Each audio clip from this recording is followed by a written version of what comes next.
আসসালামু আলাইকুম। প্রিয় শিক্ষার্থীরা, হিসাব বিজ্ঞান ধারাবাহিক ক্লাসে আজকের আলোচনার বিষয় হিসাব সমীকরণ এবং হিসাব সমীকরণে লেনদেনের প্রভাব।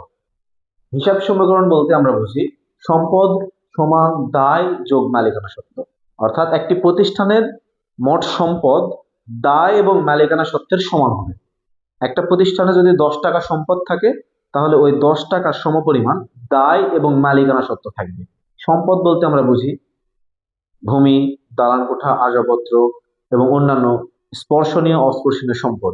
এবং দায় বলতে বুঝি প্রতিষ্ঠানের বাহির পক্ষে বহির দায়, অর্থাৎ প্রতিষ্ঠানের নিকট অন্য পক্ষের দাবিকেই আমরা দায় বলে থাকি। আর মালিকানা সত্ত্ব বলতে বোঝায় প্রতিষ্ঠানের প্রতি মালিকের যে অধিকার। আমরা বিগত ক্লাসে সম্পদ, দায় এবং মালিকানা সত্ত্ব নিয়ে আলোচনা করেছি। হিসাব সমীকরণ হলো সম্পদ সমান দায় যোগ মালিকানা সত্ত্ব। এই যে মালিকানা সত্ত্ব, এই মালিকানা সত্ত্বের আরো একটা সূত্র আছে। মালিকানা সত্ত্ব আমরা বলতে পারি মালিকানা সত্ত্ব সমান মূলধন যোগ অতিরিক্ত মূলধন যোগ আয় বিয়োগ ব্যয় বিয়োগ উত্তোলন। তাহলে মূলধন যোগ অতিরিক্ত মূলধন যোগ আয় বিয়োগ ব্যয় বিয়োগ উত্তোলন। এখানে লাভ ক্ষতিও যোগ বিয়োগ করা হয়, প্লাস মাইনাস লাভ ক্ষতি দেখা হয়। অর্থাৎ মালিকানা সত্ত্বের সাথে লাভ হইলে যোগ হয়, আর ক্ষতি হইলে বা লস হইলে সেটা হবে বাদ বাদ হয়। তাহলে হিসাব সমীকরণ করতে হলে আমাদের যে দুটো সূত্র সবচেয়ে বেশি জানা জরুরি, সেটা হলো সম্পদ সমান দায় যোগ মালিকানা সত্ত্ব, আর মালিকানা সত্ত্ব সমান মূলধন যোগ অতিরিক্ত মূলধন যোগ আয় মাইনাস ব্যয় মাইনাস উত্তোলন। এই অতিরিক্ত মূলধনটা ওইরকম প্রয়োজন পড়ে না, তবে আয়, ব্যয় এবং উত্তোলন প্রতিটা অঙ্কে আমাদের প্রয়োজন পড়বে। তাহলে আমরা বলতে পারি মালিকানা সত্ত্ব সমান মূলধন যোগ অতিরিক্ত মূলধন যোগ আয় মাইনাস ব্যয় মাইনাস উত্তোলন। তাহলে এই সূত্র দিয়ে আমরা হিসাব সমীকরণ করবো। আমি একটা অঙ্ক নিয়েছি এখানে। 2025 সালে জানুয়ারি 1 2025 সাল জানুয়ারি 1 জনাব তুহিন নগদ 30,000 টাকা, 20,000 টাকা আসবাবপত্র নিয়ে ব্যবসা আরম্ভ করলেন। জানুয়ারি 10 আছে নগদে পণ্য করে 30,000 টাকা, জানুয়ারি 13 অগ্রিম ভাড়া প্রদান, এরকম কয়েকটি লেনদেন নিয়েছি আমি। এই লেনদেনগুলো দ্বারা একটা হিসাব সমীকরণ করলে হিসাব সমীকরণটা কেমন হবে সে নিয়ে আমরা আলোচনা করবো। চলেন আমরা একটা হিসাব সমীকরণ করে দেখি হিসাব সমীকরণ কেমন হয়। তাহলে হিসাব সমীকরণে এই লেনদেনগুলো কিভাবে প্রভাব ফেলবে সেটা নিয়ে আমরা আলোচনা করবো। আমি এই সূত্রটা শর্টকাটে লিখে নিচ্ছি। আমরা জানি মালিকানা সত্ত্ব সমান বলতে পারি আমরা মালিকানা সত্ত্ব মূলধন যোগ অতিরিক্ত মূলধন যোগ আয় বিয়োগ ব্যয় বিয়োগ উত্তোলন। আর হিসাব সমীকরণটা আমরা বলতে পারি সম্পদ সমান দায় যোগ মালিকানা সত্ত্ব। যদি আমরা ইংরেজিতে বলি তাহলে অ্যাসেটস সমান লায়াবিলিটিস প্লাস অনার্স ইকুইটি। তাহলে এ সমান এল প্লাস ও ই। তাহলে সম্পদ সমান দায় যোগ মালিকানা সত্ত্ব, এটা হিসাব সমীকরণের মূল সূত্র আর কি। তো আমরা একটা হিসাব সমীকরণ লিখবো। জনাব তুহিন এর হিসাব সমীকরণে লেনদেনের প্রভাব। আমরা হিসাব সমীকরণ যখন করতে চাইবো তখন অবশ্যই হিসাব সমীকরণের একটা আছে, ছক আছে, ছকটা আমাদের জানতে হবে। হিসাব সমীকরণ আমরা জানি দুইটা পক্ষ থাকে। এই ছকটা একটু গুরুত্ব সহকারে সবাই দেখবো এবং আঁকাবো। প্রথমত এই ঘরটাকে আমরা দুই ভাগে ভাগ করে নিই, তবে ডেবিট পক্ষে একটু বেশি রাখবো, ক্রেডিট পক্ষে একটু কম রাখবো। এটা এখানে থাকবে তারিখ, মাঝখানে সমান চিহ্ন, এই পাশে মন্তব্য। এই ঘরটাকে আমরা ভাগ করে নেব দুই ভাগ। 2 ভাগে ভাগ করে নিব। এটা লিখতে পারি আমরা এ, অথবা লিখতে পারি সম্পদ। আমরা সম্পদই লিখি, সম্পদ। এটা দায় ও মালিকানা সত্ত্ব।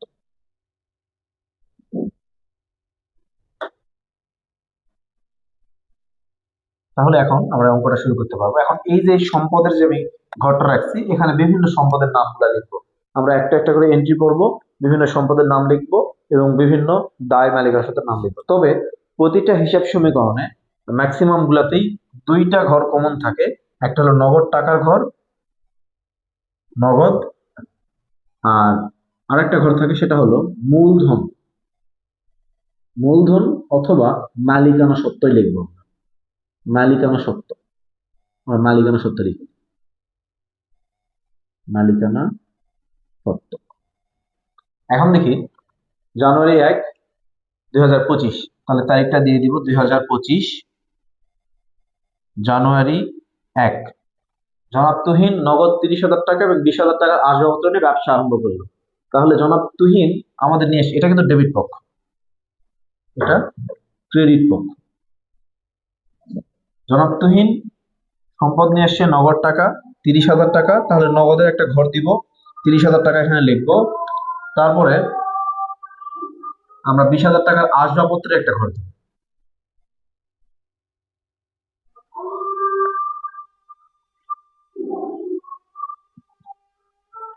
এই নগদ 30,000 টাকা এবং 20,000 টাকা, মোট 50,000 টাকা নিয়ে জনাব তুহিন ব্যবসা শুরু করছে। এই 50,000 টাকাকে আমরা মূলধন বলবো।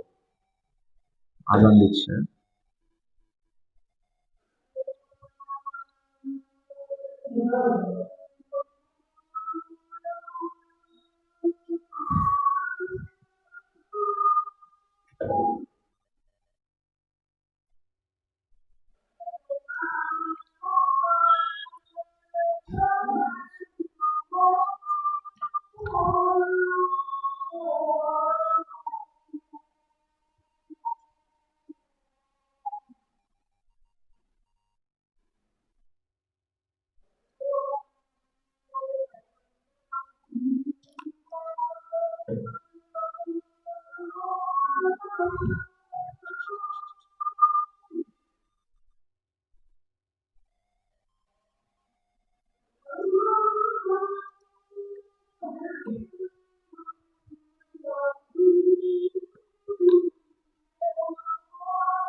যাই হোক, হাজার দিচ্ছিল। তো দেখি আমরা জনাব তুহিন নগদ 30,000 টাকা এবং 20,000 টাকা আসবাবপত্র নিয়ে ব্যবসা আরম্ভ করতে। কারণ নগদে 30,000 টাকা আমরা নগদের ঘরে লিখছি, আসবাবপত্রের ঘরে 20,000 টাকা লিখছি। এই মালিক 1 তারিখে জানে ব্যবসা শুরু করে, সেটাকে বলা হয় মূলধন। তাহলে মূলধন কোন ঘরে যাবে? মালিকানা সত্ত্বের ঘরে। আমরা কিন্তু লিখছি মালিকানা সত্ত্ব সমান মূলধন, তাহলে মূলধন আমরা 50,000 টাকা লিখছি। তাহলে 30, 20, 50,000 টাকা মালিকানা সত্ত্বের ঘরে আমরা লিখছি। আর মালিকানা সত্ত্বের ঘরে যখনই টাকা বসবে তখনই আমাদের মন্তব্য লিখতে হবে। তাহলে এই 50,000 টাকা কেন বসলো? ব্যবসা আরম্ভ করা হয়েছে এই জন্য বসলো। এখন দেখি পরবর্তীতে 10 তারিখে বলা আছে নগদে পণ্য ক্রয় 30,000 টাকা। তাহলে নগদে পণ্য যদি আমরা ক্রয় করি, পণ্য ক্রয় করার ক্ষেত্রে নগদ টাকা আমাদের কাছ থেকে চলে যায়। তাহলে নগদ টাকা চলে গেলে নগদ থেকে 30,000 টাকা আমরা বিয়োগ দিব। হিসাব বিজ্ঞানের ভাষায় মাইনাস ফিগার, অর্থাৎ ব্র্যাকেট চিহ্ন মানে মাইনাস ফিগার বোঝায়। হিসাব বিজ্ঞানে মাইনাস চিহ্ন দিয়ে বোঝানো হয় না, এভাবে বোঝানো হয় না। হিসাব বিজ্ঞানে ব্র্যাকেট দ্বারা বিয়োগ চিহ্ন বোঝানো হয়। এখন নগদ থেকে 30,000 টাকা কমে যাচ্ছে, আমাদের চলে যাচ্ছে, এবং মালিকানা সত্ত্ব থেকেও আমাদের 30,000 টাকা কমে যাচ্ছে, কারণ ক্রয় একটা ব্যয়, ব্যয় হলে মালিকানা সত্ত্ব হ্রাস পায়। এই যে মালিকানা সত্ত্বে আমরা কি করি, ব্যয়কে বিয়োগ করি। তাহলে আমরা পণ্য ক্রয় করতেছি, ক্রয় একটা ব্যয়, মালিকানা সত্ত্ব থেকে বিয়োগ হবে। তাহলে আমরা এখানে লিখতে পারি পণ্য ক্রয়। পণ্য ক্রয় কেমন ক্রয়? নগদে ক্রয়, সমস্যা নাই, নগদে পণ্য ক্রয় লেখা যায়। তাহলে 50,000 থেকে 30,000 বাদ দিলে 20,000 টাকা হয়। এখানে আমি 20,000 টাকা নামাইছি, আসবাবপত্র যোগ করছি, এখানে যোগ বিয়োগ করছি। 30,000 থেকে 30,000 বিয়োগ করলে 0 হয়, তাহলে একটা নীল হয়ে গেছে, ব্যালেন্স নাই আর। তারপরে 13 তারিখ, জানুয়ারি 13, এই 13 তারিখে অগ্রিম ভাড়া প্রদান 20,000 টাকা। তাহলে ভাড়া প্রদান করলে নগদ টাকার থেকে আমাদের কমে যাবে। তাহলে আমরা জানুয়ারির 13 তারিখে ভাড়া দিছি 20,000, নগদ টাকা থেকে টাকা কমে যাবে। মনে হতে পারে যে স্যার নগদে তো টাকাই নাই, কমবে কিভাবে, কমবে কিভাবে?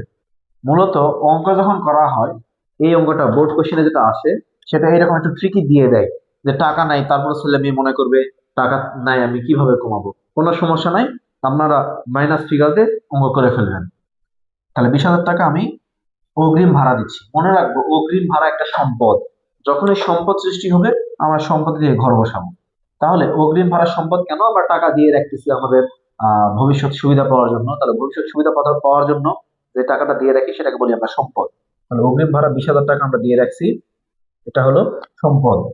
এখন পরের লেনদেনে আমরা যাব, তার আগে এটা যোগ করে নিব।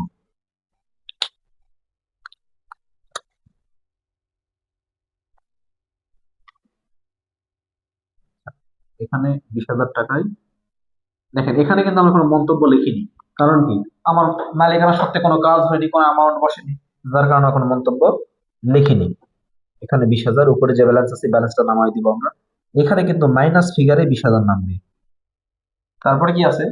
পণ্য বিক্রয় 40,000 টাকা। তাহলে পণ্য বিক্রয় করছি 40,000 টাকা, এখানে কিন্তু এটা একটা মিসিং করছে, এখানে কিন্তু নগদে পণ্য বিক্রয়, নগদে পণ্য বিক্রয় 40,000 টাকা। তাহলে নগদে পণ্য যদি বিক্রয় করি আমরা জানুয়ারির 24 তারিখ, নগদে আমাদের টাকা আসবে 40,000 টাকা।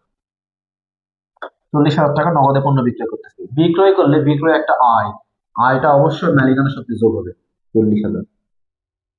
তাহলে আগে 20,000 ছিল, এখন যোগ হলো 40,000। এই 40 20 কত হবে? 60,000 টাকা। আমরা যোগ করে নামাই দেবো। এই যে মালিকানা সত্ত্বে বসছে, এখানে আমরা লিখবো নগদে বিক্রয়। মনে রাখবো যখন মালিকানা সত্ত্বের ঘরে টাকা বসবে তখনই আমরা মন্তব্য লিখবো, তার আগে মন্তব্য লিখবো না। এখানে কিন্তু মাইনাস ফিগারে 20,000 ছিল, তাহলে 20,000 সাথে 40,000, মাইনাস 20,000 যোগ 40,000 করলে প্লাস 20,000 হয়।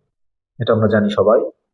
ক্যালকুলেশন করব 20,000, মুখে মুখে করার চেষ্টা করব না, সবাই ক্যালকুলেটর ব্যবহার করব। 40 20 60। অনেকে বলতে পারেন তার অ্যাডমিশনে তো ক্যালকুলেটর থাকবে না, আগে আপনাকে একাডেমিক পাস করতে হবে তারপর অ্যাডমিশন। দেখেন বেতন প্রদান 5,000 টাকা। বেতন প্রদান করলে আমাদের নগদ থেকে টাকা চলে যাবে, এটা তারিখ হলো 26। তাহলে 5,000 টাকা বেতন প্রদান করতেছি, নগদ থেকে টাকা চলে যাবে।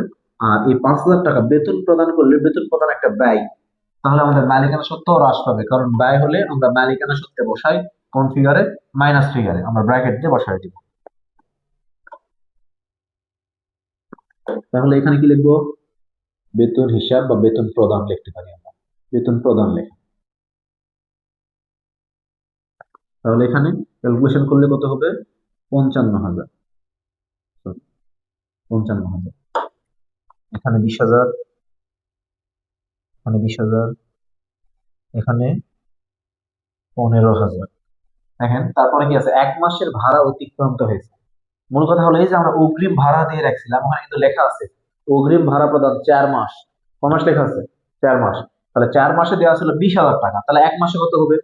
5,000 টাকা। 4 5 20, 5,000 টাকার ভাড়া অতিক্রান্ত হয়েছে। মানে আমরা যে 20,000 টাকা দিয়ে রাখছিলাম, আমাদের 1 মাস শেষ হয়ে গেছে, তাহলে এই 20,000 এর মধ্যে 5,000 টাকা আমার খরচ হয়ে গেছে। তাহলে যে খরচ হয়ে যায়, তাহলে আমাদের সম্পদ এখান থেকে 5,000 কমে যাবে।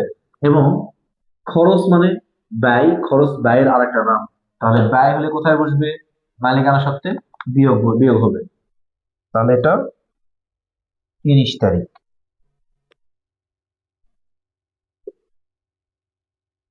আবার ক্যালকুলেশন করবো, এখানে লিখবো ভাড়া খরচ। তাহলে 50,000 এই পাশে, এ পাশে 15,000, 20,000, 15,000। তারপরে 31 তারিখ আছে, দেখেন বিমা খরচ 3,000 টাকা প্রদত্ত হলো, মানে 3,000 টাকা বিমা খরচ দিয়েছে। এখানে কিন্তু লেখা আছে খরচ। তাহলে আমরা জানি খরচ হলে কোথায় বসে? মালিকানা সত্ত্বে 3,000 টাকা মাইনাস হবে, এবং নগদ থেকে 3,000 টাকা বাদ হবে। তাহলে নগদ থেকে 3,000 টাকা বাদ হলে কত টাকা হবে? এখন এখানে লিখতে পারি কি আমরা? বিমা খরচ, বিমা খরচ। তাহলে 50,000 থেকে 3,000 বাদ হলে হয় 47,000 টাকা। আর এদিকে 15,000 আছে, কোনো অ্যামাউন্ট তো বসেনি। এখানে 20,000, আর এখানে 15 থেকে 3,000 বাদ দিলে কত হয়? 12। এখন হিসাব সমীকরণের, অবশ্য আমি প্রথমে বলছিলাম হিসাব সমীকরণ বলতে হিসাবের দুই পক্ষ সমান হবে। হিসাবের দুই পক্ষ সমান হবে, অর্থাৎ প্রতিষ্ঠানের মোট সম্পদ দায় এবং মালিকানা সত্ত্বের সমান হবে। তাহলে দেখি এখন প্রতিষ্ঠানের মোট সম্পদ কত টাকা আছে আমাদের। আমাদের নগদ বাবদ সম্পদ আছে 12,000, আসবাবপত্র আছে 20,000, আর অগ্রিম ভাড়া আছে 15,000। তাহলে 12, 20 আর 15, তাহলে 20 আর 12, 32 আর 15 যোগ করলে হয় 47,000 টাকা। তাহলে এই 47,000 টাকা আমাদের দায় মালিকানা সত্ত্ব, দায় একটাও ছিল না, আমাদের 47,000 টাকা এই মালিকানা সত্ত্বের সাথে মিলে গিয়েছে। হিসাব সমীকরণ যখন আমরা করব, হিসাবের দুই পাশ সম্পূর্ণরূপে মিলে যাবে, অর্থাৎ মোট সম্পদের পরিমাণ মোট দায় এবং মালিকানা সত্ত্বের সমান হবে। যদি সমান হয়ে থাকে তবে বুঝবো আমাদের অঙ্ক সঠিক হয়েছে, আর সমান না হলে বুঝবো হয়তো কোনো জায়গায় গাণিতিক ক্যালকুলেশন ভুল হয়েছে, অথবা আমাদের এন্ট্রি দেওয়ার ভুল হয়েছে। হিসাব বিজ্ঞানে হিসাব সমীকরণে লেনদেন এভাবে প্রভাবিত হয়। একটা হিসাব সমীকরণকে লেনদেন এভাবেই প্রভাবিত করে। এটা যদি আমরা ব্যাখ্যা নিতে চাই তাহলে বলতে পারি, 1 তারিখে জনাব তুহিন নগদে 30,000 টাকা, 20,000 টাকা আসবাবপত্র নিয়ে ব্যবসা শুরু করার কারণে প্রতিষ্ঠানের সম্পদ বৃদ্ধি পেয়েছে এবং মালিকানা সত্ত্ব বৃদ্ধি পেয়েছে। আবার যদি বলি 10 তারিখে নগদে পণ্য ক্রয় করলে নগদ টাকা হ্রাস পায়, অর্থাৎ সম্পদ হ্রাস পায় এবং মালিকানা সত্ত্ব হ্রাস পায়। জানুয়ারি 13 তারিখ অগ্রিম ভাড়া প্রদান 20,000 টাকা। তাহলে অগ্রিম ভাড়া প্রদান করলে মোট সম্পদ হ্রাস পায়, মোট সম্পদ বৃদ্ধি পায়। অর্থাৎ দেখেন নগদ সম্পদ হ্রাস পাচ্ছে আর অগ্রিম ভাড়া এই সম্পদটা বৃদ্ধি পাচ্ছে। তাহলে সম্পদ বৃদ্ধি, সম্পদ হ্রাস, এ বৃদ্ধি এ হ্রাস। যদি নগদে পণ্য বিক্রয় করা হয় তাহলে নগদ সম্পদ আমাদের বৃদ্ধি পাবে, তাহলে এ বৃদ্ধি, অ্যাসেট বৃদ্ধি, সম্পদ বৃদ্ধি, আর ওই বৃদ্ধি মালিকানা সত্ত্ব বৃদ্ধি, কারণ বিক্রয় একটা আয়, আয় হলে মালিকানা সত্ত্ব বৃদ্ধি পায়। আবার দেখেন লেখা আছে বেতন প্রদান 5,000 টাকা। বেতন প্রদান করলে এক্ষেত্রে নগদ অর্থ কমে যায়, মানে সম্পদ হ্রাস পায় আর মালিকানা সত্ত্ব হ্রাস পায়, কারণ বেতন একটা ব্যয়, ব্যয় হলে মালিকানা সত্ত্ব হ্রাস পায়। আবার দেখেন 1 মাসে ভাড়া অতিরিক্ত আনতে হলো, মানে একটা সম্পদ খরচ হয়ে গেল। আমার 20,000 টাকা সম্পদ ছিল, কমায় 15,000 হয়ে গেল, তাহলে সম্পদ হ্রাস, মালিকানা সত্ত্ব হ্রাস, মানে এ হ্রাস ওই হ্রাস, অনার্স ইকুইটি হ্রাস। বিমা খরচ 3,000 টাকা প্রদান করা হলো, তাহলে বিমা খরচ আমার 3,000 টাকা প্রদান করতেছি, এখানে নগদ সম্পদ হ্রাস পাচ্ছে, মানে সম্পদ হ্রাস, মালিকানা সত্ত্ব হ্রাস। এই ছিল আজকের হিসাব সমীকরণের লেনদেনের প্রভাব। সবাই ভালো থাকবেন, সুস্থ থাকবেন। আসসালামু আলাইকুম।